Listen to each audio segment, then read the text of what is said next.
My name is Dana Ingram. I'm 38 years old, and I spent 20 years as an Army medic learning exactly how fast a small body loses heat.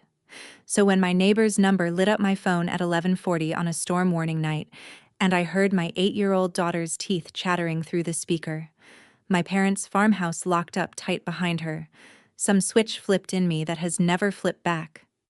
My mother and father called it discipline. They called it toughening her up. They had raised me the same way, and they liked to say I turned out fine.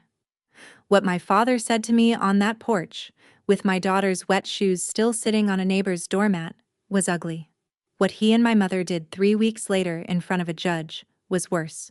And what I finally did about it, after 20 years of following orders, holding the line, and keeping every family secret I was ever handed, not one person in my family saw coming.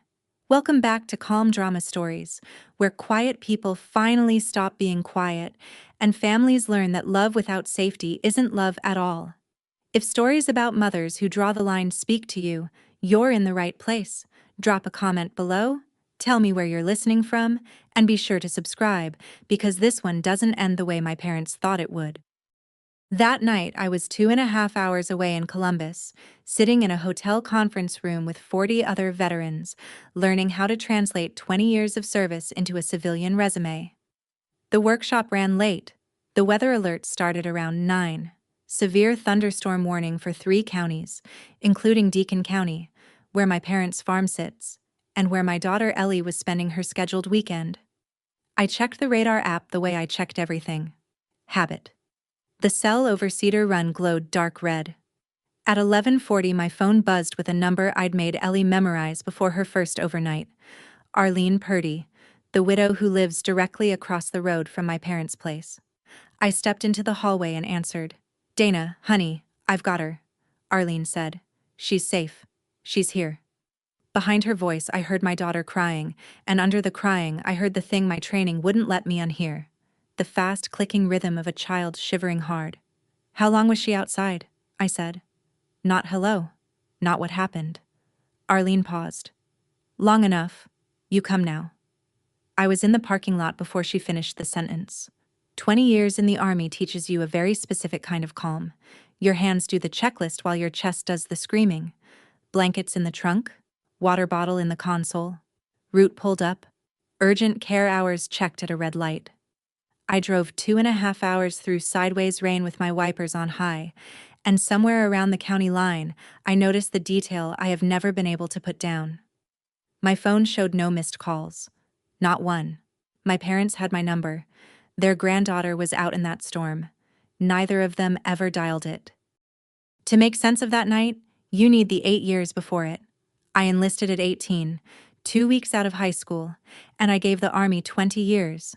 Combat medic first, then logistics, 2 deployments, a stack of coins and ribbons that fit in one shoebox. Ellie was born when I was 30 at Fort Campbell. Her dad, Kyle, is a decent man who builds infrastructure projects overseas. We divorced when she was 4, gently, the way 2 tired people close a business. He sends support on time and calls when the time zones allow. Then came the assignment I couldn't refuse. 12 months in Korea. Unaccompanied, no dependents allowed. Every military parent knows the piece of paper that makes that possible. A family care plan. Mine had 2 names on it, Walt and Sharon Ingram, my parents, retired, respectable, 7 miles outside Cedar Run, Ohio, in the farmhouse I grew up in. The probate court made it official. Temporary guardianship of a minor child, signed by me at a folding table with a notary, 6 days before my flight. I'm not a crier, but I'll tell you that signature is the heaviest thing I have ever written. For 12 months they did fine, or look like it. Video calls every Sunday. Good report cards. Ellie learned to collect eggs and name clouds. My mother baked. My father, who had spent my whole childhood as hard and gray as a fence post, seemed softer with a granddaughter than he'd ever been with a daughter. I came home 8 months before that storm, retired at 38 with a pension and a plan. Here's the detail that will matter more than anything else in this story. That guardianship paper I signed before Korea was still alive, and a court paper doesn't die just because a mother comes home. I moved back to Cedar Run for one reason. Ellie had a school there, a best friend there, a teacher she loved. Ripping her out of third grade to start over in a strange city felt like making her pay for my career twice. I rented a little blue house in town, 15 minutes from the farm, and I filed the motion to terminate the guardianship the same week I unpacked. My lawyer, Meredith Klein, told me the hearing would take about 6 weeks to get on the probate docket. Routine, she said. In the meantime, she gave me advice I have replayed 1,000 times since. Keep things cooperative. Don't yank the child away from the guardians while the motion is pending. Judges notice hostility. So we ran a transition schedule. Ellie lived with me, and every other weekend she stayed overnight at the farm. I want to be clear about something, because I know how this sounds. I did not hand my daughter over blind. I'm a medic. I do risk assessment in my sleep. I made Ellie memorize my number and Arlene's number both. I called her every night at 8, no exceptions. I told her, if anything ever feels wrong, you find a phone, or you find Arlene's porch light, and you will never, ever be in trouble for it. My father was strict with me growing up. Strict is a small word for it. But with Ellie he'd been gentler. And for 12 months in Korea, I'd watched it with my own eyes on a screen. I had a court date, a schedule, and a checklist. I had done everything a careful mother does. That Saturday, my 8 o'clock call went to voicemail. That Saturday, there was a statewide storm warning. Arlene Purdy's porch light was the only warm thing on that road when I pulled in at 2:10 in the morning. She had Ellie on the couch, wrapped in a flannel blanket with a barn cat purring on her feet, and the second I knelt down my hands went to work without asking me. Pulse, fingertips, lips, the back of her neck. Her lips still had a bluish edge. Her hair was drying in stiff little ropes. Her skin had that clammy coolness I'd felt on soldiers who'd been rained on for a shift, except she weighed 54 pounds and she was mine. "Mama," she said, and grabbed my sleeve like a drowning person, and didn't let go for an hour. Arlene talked while I checked her over, in the level voice of a woman who taught elementary school for 30 years. She'd been up with the storm, heard something banging on her storm door a little before midnight.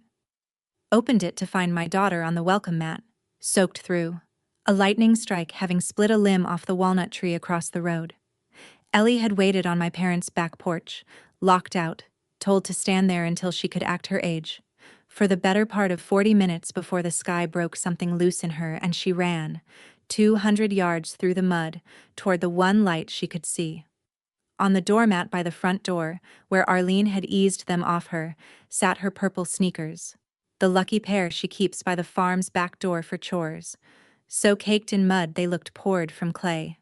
But the thing that finished me was what Ellie whispered when I tucked the blanket up under her chin. "I did what you said, Mama. I found the light. And before that, I counted the thunder so I wouldn't cry." Across the road, through the rain, my parents' kitchen window was still glowing. They were awake. They knew. And nobody had come looking. I left Ellie asleep against Arlene's shoulder and walked across the road in the rain, because there are conversations that cannot wait for morning. My mother opened the door in her apron. My mother wears an apron at 2 in the morning the way other people wear armor. And her eyes went everywhere except my face. "Dana, it's late." Behind her, my father sat at the kitchen table with a mug of coffee. Dry, comfortable, a man entirely at peace with his evening. "She's at Purdy's, I take it," he said, before I said anything at all. Like I'd come to report the weather. I asked him what happened, and he told me, in the same tone he'd used to describe repairing a fence. Ellie had cried at bedtime because Sharon took the tablet away. The crying went on. Crying, in Walt Ingram's house, is a behavior, and behaviors get corrected. So he walked her out to the back porch in her pajamas, told her she could come in when she could act her age, and latched the door. "Kids today are soft," he said. "An hour of weather never killed anybody. Builds a spine." My mother stood at the counter wiping a clean dish. I asked how long the door stayed latched. My father actually glanced at the clock over the stove, and I watched him do arithmetic. The calm, satisfied arithmetic of a man reviewing a job done right. That was the moment I understood something that took me the rest of this story to say out loud. He wasn't ashamed. He wasn't defensive. Nothing in his face was hiding, because in his accounting, nothing wrong had happened in that house. You can argue with a man who knows he's guilty. I was standing in front of something else entirely. I kept my voice level, because 20 years of practice doesn't evaporate in one kitchen. I told him she's 8. I told him there was a severe thunderstorm warning, that lightning took a limb off the walnut tree 50 feet from where he'd latched the door on her. My father set down his mug and looked at me with something close to disappointment. Not in himself. In me. Storm's just water, Dana. I stood worse at her age. So did you. He let that sit. And then he said the sentence this whole story turns on. The one he'd been saying my entire life. The one I'd carried through 2 war zones like a coin in my pocket. It never hurt you. And here is the strange part. The part I didn't tell anyone for weeks. When he said it, my mind threw an image at me, fast and uninvited. The way a bad knee reports old damage before rain. Wood smoke. A latch. The smell of cured meat and cold dirt. It was there for 1 second and I put it away. The way I'd been putting it away for 29 years. Because I had a job in front of me and the job was my daughter.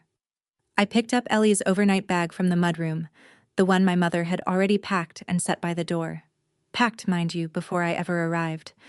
And I said the only thing I had left that was safe to say. She won't be back. My father shrugged and reached for his coffee. My mother followed me out onto the porch, into the rain, clutching her cardigan, and whispered the family motto like a prayer. Don't make this big, Dana. Your father is a good man. Behind her, through the screen door, I could hear him rinsing his mug. Calm as Sunday. I got Ellie home to the Blue House at 4 a.m, dry pajamas, warm honey milk, my bed instead of hers. She slept. I didn't even try. I sat at the kitchen table with a folder I hadn't opened since spring, and I read the guardianship papers by the stovelight.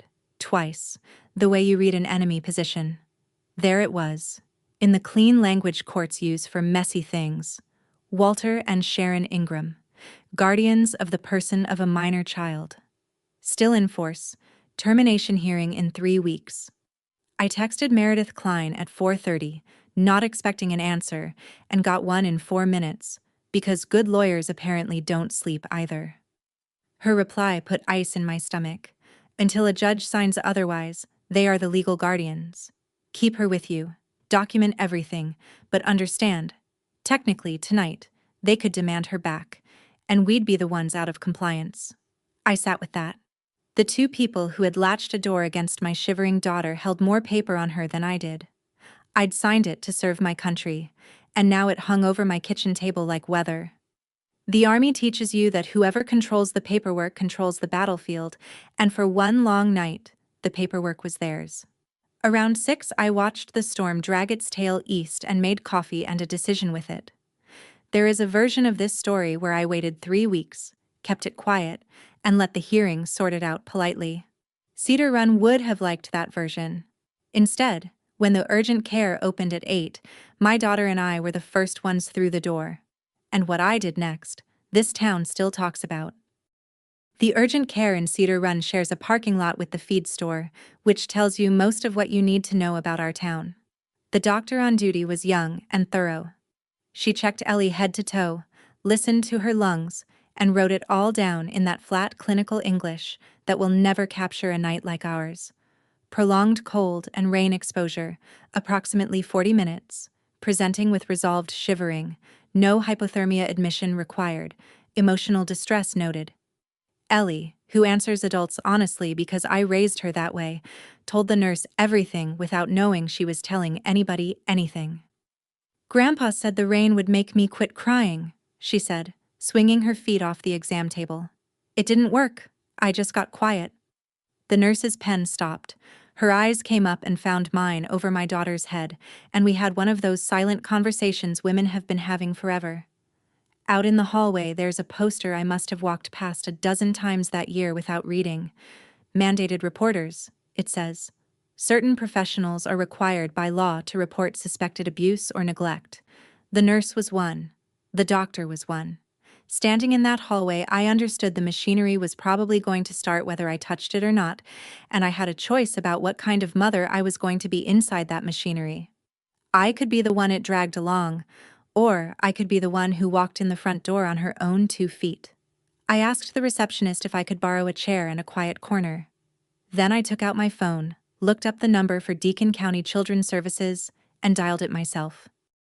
The intake worker's name was Brant, and he was kind in the efficient way of people who hear terrible things for a living. He asked me to state my name and my relationship to the child. He asked me to identify the people I was reporting. And that is how, on a Sunday morning in the town where I was baptized, I found myself spelling out my own parents' names, letter by letter, for a government file. Walter Ingram, Sharon Ingram. Address, Nob Hill Road. My voice stayed level the whole time. My hands stayed still. 20 years of training. The shaking always waits until the work is done, and it kept the schedule that morning too, hitting me in the parking lot afterward like a delayed bill. I want to be honest about what that call cost, because people who've never had to make one imagine it feels righteous. It doesn't. It feels like closing a door in a house you grew up in and hearing the lock catch behind you. In Cedar Run, family handles family.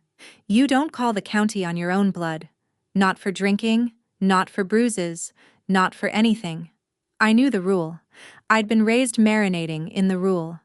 I broke it anyway, with my daughter eating a granola bar in the waiting room, because somewhere between Arlene's couch and that hallway poster I had done the math. Every adult in Ellie's life had followed the rule, all the way back, and the rule is how a latched door gets handed down a family like a dinner recipe. Brant gave me a case number. I wrote it on the back of my hand like a soldier. By the time I got Ellie buckled into the car, I felt lighter than I had in years. By dinner time the next day, my mother was standing on my porch. My mother stood on my porch holding a casserole dish like a passport, because in her world food is how you cross borders. I let her into the kitchen but not further, and Ellie stayed in her room, and both of us knew why. Sharon got to it fast, for her. The county had called the farm. A caseworker wanted to interview them. "You have to stop this, Dana, withdraw it. Tell them it was a misunderstanding." I asked her which part was the misunderstanding, the latch, the lightning, or the 40 minutes. She flinched at the number and recovered, and then my mother, who has never once in my hearing raised her voice, laid out her whole constitution in 2 sentences. Family handles family. We do not send the government into each other's houses. I said, "He locked an 8-year-old outside in a storm warning, Mom. You watched." And she came back with the second half of the family catechism, the one she'd been saving, the one that landed harder than anything my father said in his kitchen, because she offered it as comfort. "He raised you the exact same way, honey, and you turned out fine." She reached across my counter and patted my hand when she said it. You turned out fine. There it was. My whole childhood, notarized in 4 gentle words by the woman who witnessed it. I looked at her hand on mine, the same hand that wiped a clean dish while her granddaughter shivered on a neighbor's couch, and I understood I wasn't going to reach her. Maybe not ever. What stayed with me after she left wasn't the arguing. It's that in 40 minutes on my porch and in my kitchen, my mother never once asked how Ellie was sleeping. 3 days later, a thick envelope arrived from the Deacon County Probate Court, and I learned my parents were not planning to go quietly. They had lawyered up, a firm out of the county seat, and filed a formal objection to my motion to terminate the guardianship. I stood at my kitchen counter and read what the 2 people who raised me were telling a judge about me.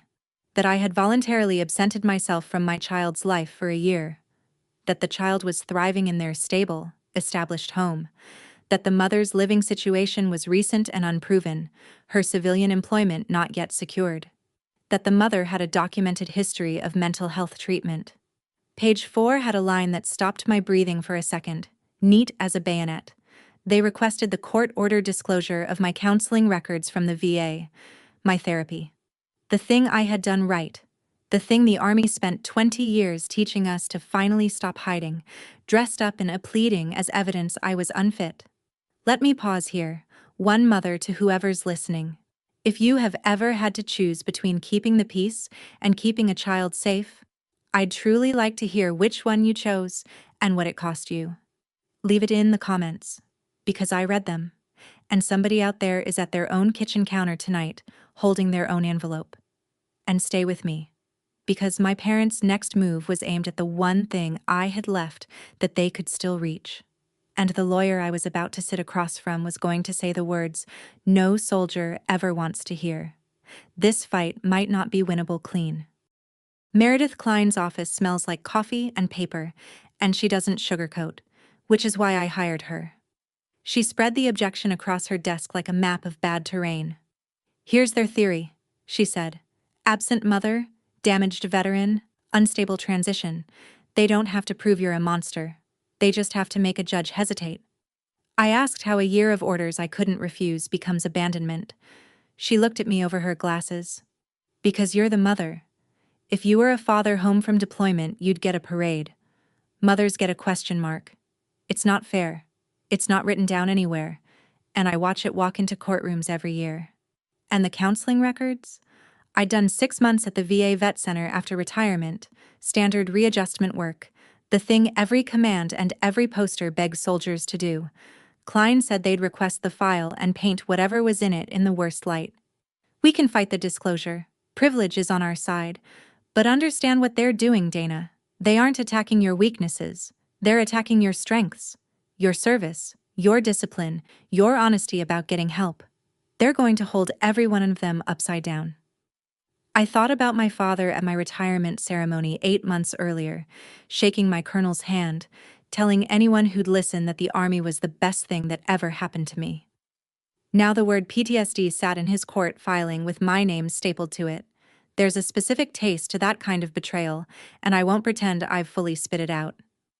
Klein slid a legal pad toward me. So, before we plan anything, tell me what you want, and tell me what you can afford to lose. That night, after Ellie was asleep, I cleared my kitchen table and laid the war out where I could see it. On one side, the court papers, their objection, my motion, the guardianship I'd signed at a folding table before Korea. On the other side, I set down the thing I'd been keeping in the hall closet since the morning after the storm. A gallon freezer bag, zipped shut, holding one pair of small purple sneakers still caked in dried mud from a 200-yard run through a storm. I'd sealed them that first morning without fully knowing why. 20 years of instinct. Preserve the evidence, log the scene, bag and tag. But standing at my own kitchen table at midnight, I finally understood what I'd actually put in that bag. That was the exact shape and weight of what my family called a lesson. Mud from the field between my father's latch and the only porch light my daughter could find. I put the bag right next to their legal filings, and I looked at both piles for a long time. Their paper, her shoes, and every road in my life quietly reduced itself to one fork. Settle it soft. Keep the town's peace, stay somebody's daughter, or pick up the shoes and fight like they were the only paper that counted. I picked up my phone and typed a message to Meredith Klein, short enough to fit on a headstone, which felt right. We fight. All the way. She replied with a thumbs up at 12:14 a.m., and I slept better than I had since the storm. The next hit, when it came from nowhere on my map. It came from church. Before church, though, came one more piece of mail, and I need you to hear this part, because it's the moment this stopped being a custody case for me and became something older. Their attorney filed a response to the Children's Services involvement, and Klein forwarded me the copy. Most of it was standard lawyer weather, but item 12 stood alone, and I have it memorized. The respondents deny that any harm occurred. The discipline in question reflects long-standing, reasonable child-rearing practice in the respondent's family. Similar discipline never harmed the child's mother. There it was. It never hurt you. Shaved, combed, and dressed in a suit. My father's kitchen table sentence had crawled into a legal document because to him and now to his lawyers it wasn't an excuse. It was a defense, a philosophy with a paper trail. They were not denying the latch or the storm or the 40 minutes. They were standing behind all of it, under oath, on letterhead. I read item 12 maybe 10 times at my counter, and something in me went very still and very clear, the way a room does when the power cuts out. This hearing was never going to be about one Saturday night in April. Their own filing had made sure of that. It was going to be about the practice, long-standing, as advertised, which meant it was going to be about the first child ever latched out of that farmhouse, the one who grew up, enlisted, and spent 29 years telling herself it made her strong. Klein called that afternoon with logistics. The county had scheduled its home visits. Both homes, standard procedure, a caseworker with a clipboard walking through my parents' kitchen and mine. "Be yourself," she said. "And Dana, let Ellie be herself too. That child is the truest witness in this whole file." The investigation took 2 weeks, and I got most of it in pieces, from Brant's careful phone updates, from Arlene, and later from the file itself. The caseworker interviewed Ellie at school with a soft-voiced specialist, the kind who asks a child to draw her weekend instead of describe it. Ellie drew the farmhouse, the porch, rain in hard diagonal pencil strokes, and a small stick figure behind a door with a tiny rectangle where the latch goes. She drew Arlene's porch light the size of the sun. Brant visited my house, checked the fridge, the smoke detectors, Ellie's room with the weather maps she likes to draw taped over the bed, and stayed for a cup of coffee he didn't have to accept. Then he drove out to Nob Hill Road, and this is the part I want you to sit with. My father did not soften a single syllable. He walked the caseworker to the back porch, showed him the latch, and explained his system the way a man demonstrates a wood splitter. "Kids need weather," he said, for the record, to a child welfare worker holding a clipboard. "Crying is a habit, and habits break outdoors." My mother served coffee cake and, according to the file's dry little summary I read weeks later, used the word discipline over and over, and never once the word sorry. Their honesty was the strangest gift anyone ever handed my case. No cover story, no contradiction to untangle. Just the doctrine, delivered on the record and in dry weather, by the man who wrote it. Brant is trained to keep his conclusions off his face, and he did. But the preliminary findings would be ready before the hearing, and in a town like Cedar Run, I learned long ago that news travels faster than the mail, and rumor travels faster than news. Rumor beat the county's report to the whole town by 10 days. My Aunt Bev, my father's sister and Cedar Run's unofficial broadcast tower, called me on a Tuesday and opened with, "So it's true, you're trying to put your own father in prison." I told her no one was going to prison. I was ending a guardianship. She talked over me for 6 unbroken minutes. About respect. About how her generation got the belt and built this whole county anyway. About what people at church were saying. That Sunday, the church piece stopped being abstract. My mother has run the women's bake table at First Baptist for 22 years, and those same women had known me since the nursery. In the aisle of Yoder's grocery, 2 of them looked at my cart, looked at me, and rearranged their faces the way you'd cover a casserole with foil. Nobody was rude. Cedar Run doesn't do rude. It does quiet, and the quiet has edges. I could carry that. I've been frozen out of better rooms by worse people. Then it reached my daughter. A birthday party Ellie had been counting down to for 2 weeks. A trampoline, a unicorn cake, the whole 3rd grade social season. Evaporated with a text from the birthday girl's mother. "So sorry, we've had to trim the guest list." Ellie sat at our table with her weather maps and asked me the question I will be answering for the rest of my life. Did I do something bad? I told her the truth. "No, baby, you did something brave, and some grown-ups can't tell the difference yet." She nodded like a little soldier, which broke me worse than tears would have. And then, that same evening, headlights swung into my driveway. Arlene Purdy, with a pie. Arlene set the pie on my counter, took off her rain bonnet, and said, 30 years teaching 2nd grade, Dana. I know exactly what I saw on my doormat, and I intend to say so to a judge." She said it the way she probably announced spelling tests. No drama, no negotiation, next item of business. Over coffee, she told me things I'd never heard from anyone in this town, about the kids who came through her classroom already trained not to flinch.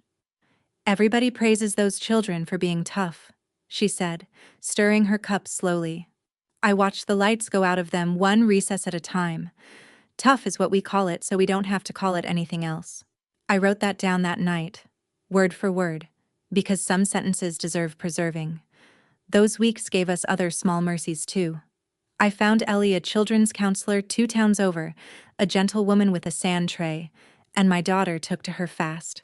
Her nightmares thinned from every night to some nights. At home, she went back to her weather maps, big crayon systems with cold fronts and pressure lines, and one evening I noticed she'd started marking a little square on every map, always in the same spot, labeled in careful third-grade letters, Safe House. It was our blue house. Every storm she drew on every map, our house stood marked and standing. I taped that one inside the kitchen cabinet where I keep my coffee, so I'd see it every morning at the worst hour. We were going to need it, because the next week, the court appointed a guardian ad litem to speak for Ellie's interests, and my parents' lawyers filed notice of a new witness list, longer than mine.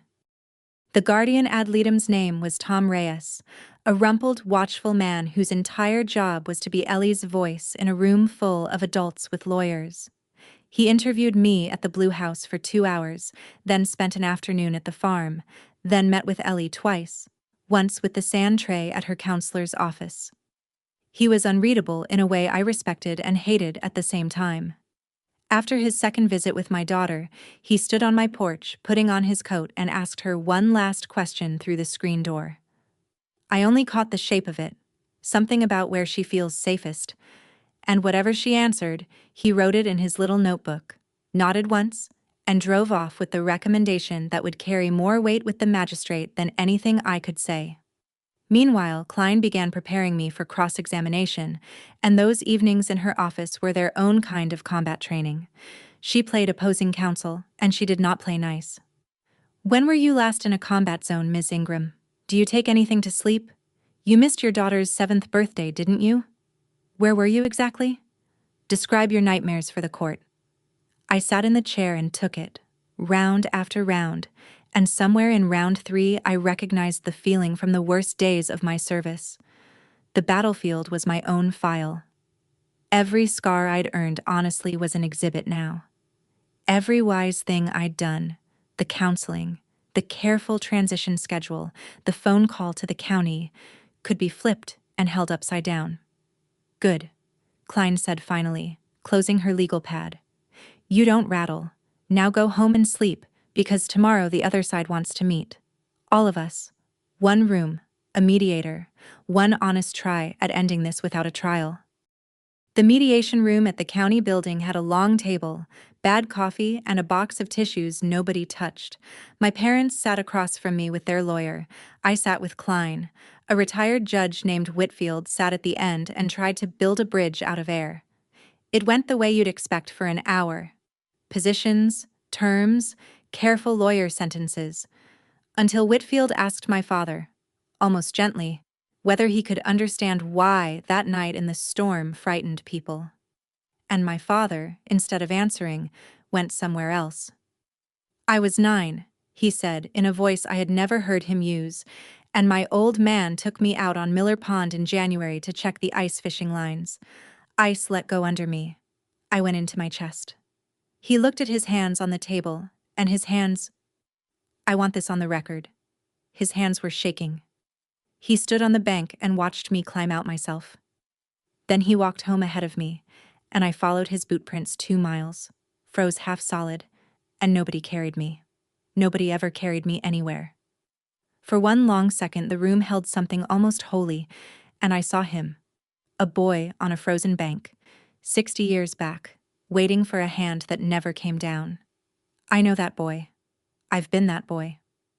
Then my father lifted his head and the window closed like weather. "And it made me a man," he said, voice level again. "Everything I am got built out on that ice. That's what you're stealing from that little girl, Dana. You're raising her to wait for rescuing." He straightened his jacket. "I'll not apologize for the one thing I know how to do." The mediation failed inside the next 10 minutes. In the parking lot, my mother took 3 fast steps after me, mouth open, hand half raised, then stopped, folded the hand into her cardigan, and went back to his truck. Litigation is a slow leak, and by the 5th week I could name everything it was draining. Money, first. The retainer, The filings, the expert consult, $12,000 and climbing, a number I tracked on the whiteboard next to my grocery list because pretending not to know a number has never once made it smaller. Standing, second. In Yoder's grocery one Thursday, my Aunt Bev held court by the deli case with two church ladies, and she made sure I heard her over the sliced ham. All I'm saying is, Walt raised that girl with the same hand, and she turned out fine, didn't she? One of the ladies glanced at me and had the decency to study her shoes. Fine. There was that word again, following me around town wearing my mother's voice. Third, and I'll say this plainly, because I promised myself I'd tell this story straight. It drained me. I served 20 years, 2 of them in places I still visit at 3 in the morning, and I sat in more than one briefing where we begged soldiers to ask for help like it was a battle drill. So hear the joke I told my counselor Ray at the vet center that week, the one he didn't laugh at. I have called in a medevac under fire with steady hands, and it took me 38 years to learn to make the phone call that just says, "I'm not okay. Come sit with me." Ray, who was a corpsman in another war before mine, looked at me for a while. Then he said the thing I ended up carrying into that courtroom. "Dana, you keep saying your dad's discipline is what got you through the war. Any chance the war is also what's getting you through your dad?" I was still turning that over on Friday when Klein called. The county's report was in. Before I tell you what the county decided, let me say one thing to whoever's listening with a report like this sitting on their own kitchen table. I see you, and the rest of this story is for you. So, if you haven't yet, take 2 seconds, hit subscribe, and stay with me to the end, because the hardest choice in this whole story has still not happened. Klein read me the disposition over the phone, and I stood in my kitchen holding the counter. Deacon County Children's Services had completed its assessment. Finding, substantiated, neglect, endangering circumstances, as to Walter Ingram. My mother was named in the narrative, unsubstantiated as to her, a distinction I understood and hated and understood. The report cited the storm warning, the latch, the duration, the temperature, the urgent care record, Arlene's statement, and my father's own words to the caseworker, quoted at length, because he had handed them over like a man donating to a museum. "Kids need weather." I read that line in his voice and had to sit down. Then Klein gave me the other half, because there's always another half. The county prosecutor had reviewed the file for criminal child endangerment and declined to file charges, proving intent beyond a reasonable doubt against a 69-year-old grandfather with no record. In this county, in front of a jury of his neighbors, was a fight the state didn't want. So, substantiated on paper, prosecuted, never. "And one more thing," she said. "The lawyer thing, the true thing. The county's finding helps us, but probate is its own animal. A judge could still leave the door open for them." Nothing is finished, Dana. Which is exactly when the other side reached out. Not with a filing this time, with an offer. The offer came through their attorney on a Tuesday, printed on heavy paper, and I will give it this much. It was smart. My parents would withdraw their objection entirely. The guardianship would terminate by agreement. No trial, no testimony, no cross-examination of anybody. I would have full legal custody of my daughter within the week. In exchange, 2 conditions. 1. A standing visitation schedule, 1 weekend a month at the farm, unsupervised, written into the entry. 2. A mutual non-disparagement clause, which is lawyer for what happens in this family, stays in this family.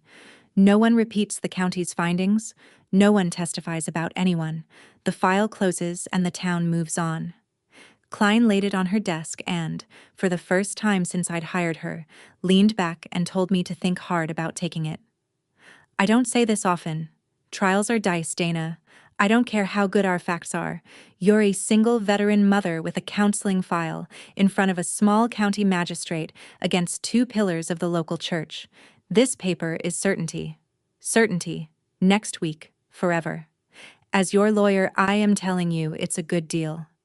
And the want in me, the part that had been marching on checklist and caffeine for 6 weeks, stood up at attention and said, "Take it, soldier. Mission accomplished. Bring your daughter home." But I kept reading it, And the deal had a shape under the shape.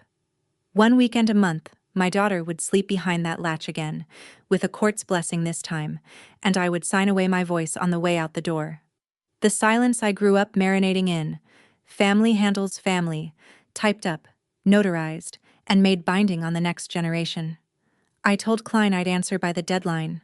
The deadline was 9 o'clock, the morning of the hearing. I had one night left, and I spent it exactly where you'd think.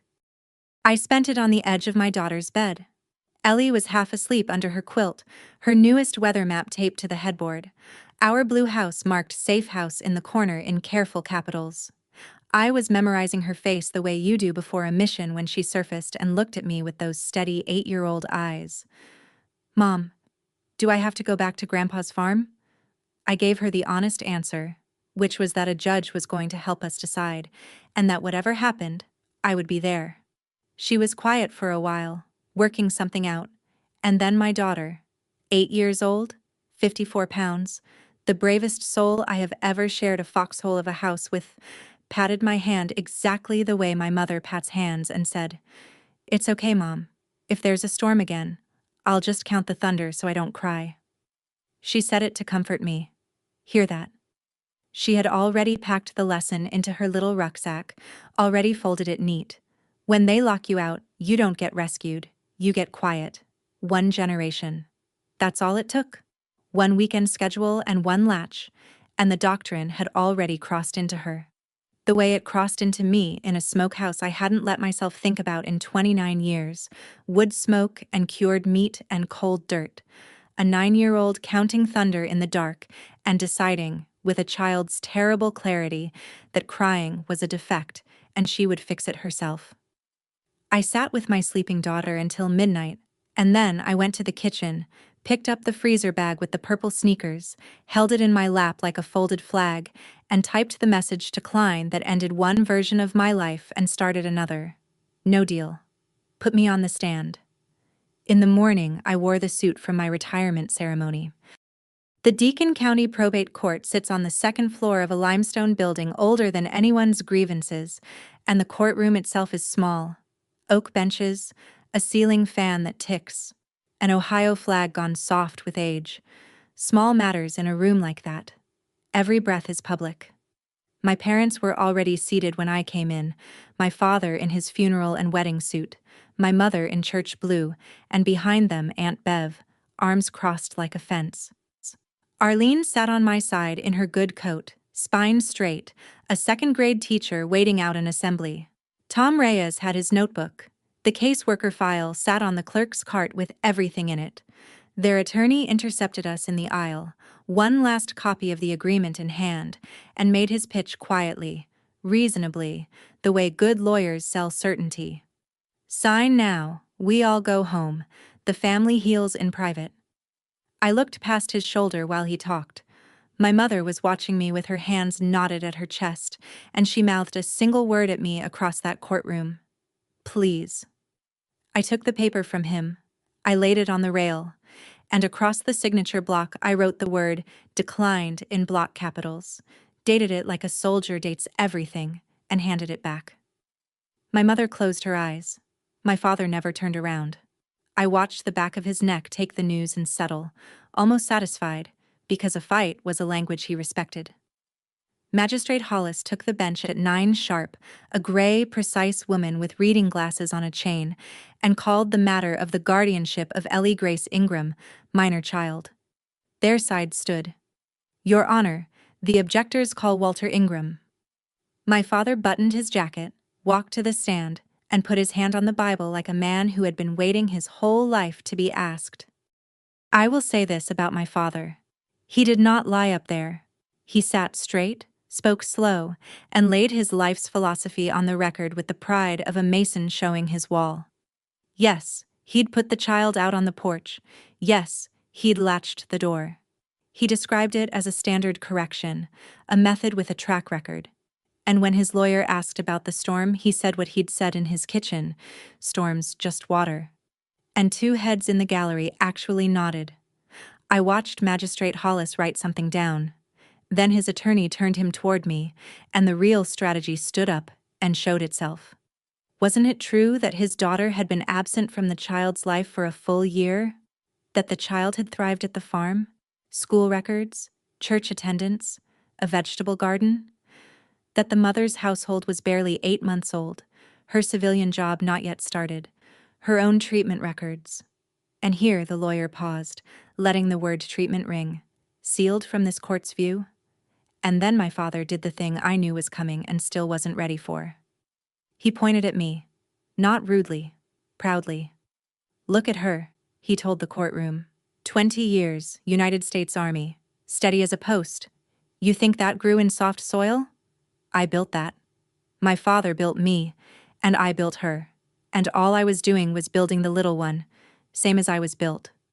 He was offering me to the court as Exhibit A.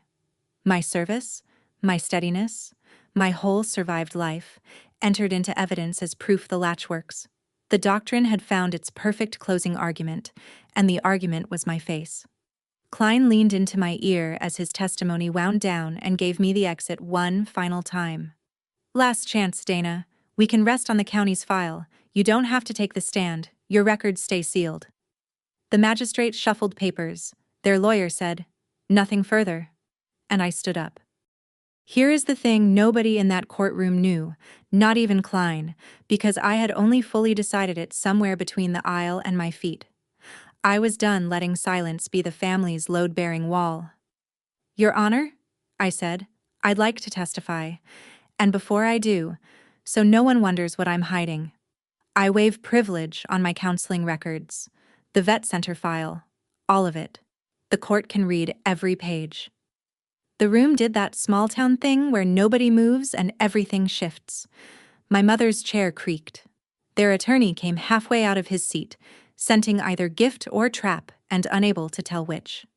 Klein looked at me for a long second, closed her eyes exactly once, like a woman folding a losing hand she'd played perfectly, and then nodded and said, "Petitioner calls Dana Ingram." Walking those 15 feet took 29 years.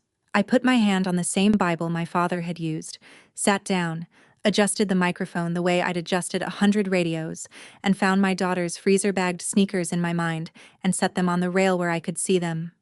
Klein's first question was the one we'd rehearsed. "State your name and your relationship to the child." "Dana Ingram. I'm her mother." Her second question was the one we had never rehearsed because I'd told her at the counsel table in a whisper that the plan had changed. "Ms. Ingram," she said, steady as a metronome, "your father testified that his methods never hurt you. Take your time. Tell the court about the smokehouse." My father's head came up. My mother's hand went to her mouth. And outside the tall second-floor windows, I swear on my discharge papers, it began. Soft at first, then steady. To rain. "I was 9, I said, and my voice held. "The winter my grandfather died. And until this morning, I have never told this to a single living soul. My grandfather's funeral was on a Thursday. I cried at the graveside. I was 9, and he was the only man who ever let me sit on his lap and just be small. That evening my father told me crying was a habit, and habits break outdoors. There was a storm coming up from the river valley. He walked me out to the smokehouse, past the woodpile, put me inside with the cured hams and the cold dirt floor, and set the latch. It had one window, high up, wired glass. I watched the storm through it most of the night. I was wearing my funeral dress. I counted the thunder. 1 Mississippi, 2 Mississippi. Because somewhere in the dark I worked out that if I was counting, I wasn't crying, and if I wasn't crying by morning, the door would open. Toward dawn I fell asleep on a feed sack, and when my mother let me out, she'd brought me cocoa. And nobody in that house ever spoke of it again. I made myself a promise, walking back across that yard, 9 years old, in a wrinkled funeral dress. Nobody would ever see me cry again. I kept that promise through basic training, through 2 deployments, through a divorce, and a flag-folded funeral for a soldier I couldn't save, and the birth of my own daughter. The nurses joked they'd never seen a calmer delivery. For 29 years I called that promise strength, and I built a career on it, and my father just sat in that chair and claimed my whole life as his good work. I turned then and looked at him. the man in his funeral and wedding suit, and kept my voice as soft as I have ever kept it in this life. Dad, you always said it never hurt me. It never stopped hurting me. I went to counseling to unlearn your house. That file they wanted so badly says a woman spent 20 years being strong and is finally learning to be well. Strong and fine are not the same thing, and I will spend every dollar I have making sure my daughter never has to know the difference. The silence held for a heartbeat. Then my father came up out of his seat like a wall failing, and for the first time in my whole life, Walt Ingram shouted, "I made you what you are!" The gavel came down once. My father stood there in the ringing quiet, breathing hard, a 9-year-old on a frozen bank wearing a 69-year-old's face, and every person in that small oak room had just watched the method testify against itself. What remained took under an hour, and I remember it in still frames. Arlene on the stand in her good coat, describing the doormat, the soaked pajamas, the blue lips, in sentences you could carve into limestone. The county's file, entered without objection, my father's own quotes read into the record while he stared at the flag. And then, Tom Reyes, unreadable Tom, opening his little notebook to give the guardian ad litem's recommendation, and the magistrate asking what the child herself had said about where she feels safe. Reyes found the page. She told me, "Home is where my mom checks the locks twice. Locks keeping the weather out," she said. "Not keeping her out?" He closed the notebook. "This office recommends termination, Your Honor, and recommends against any court-ordered visitation at this time." Magistrate Hollis took off her reading glasses. She spoke plainly. The law presumes a fit parent. The presumption had not been dented, and the evidence— she looked at my father over the top of her frames for a long, level moment— ran considerably in the other direction. Guardianship terminated. Full parental rights and custody restored to the mother. The motion for grandparent visitation denied. She signed the entry right there. 1 page, 1 signature, and the clerk stamped it.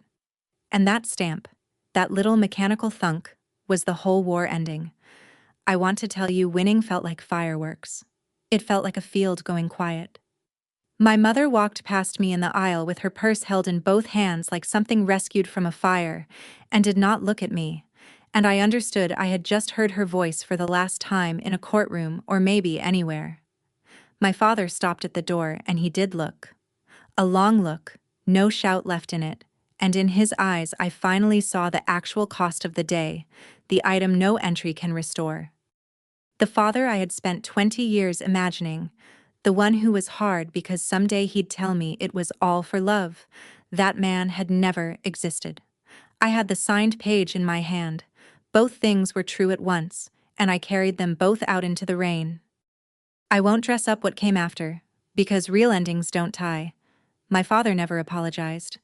Not that week. Not since. The prosecutor's office closed its file for good.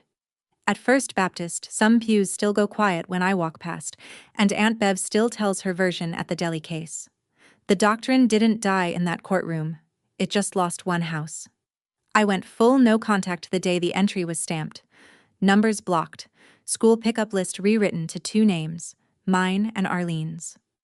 One morning in June, I found a cardboard box on my porch. No note, no knock.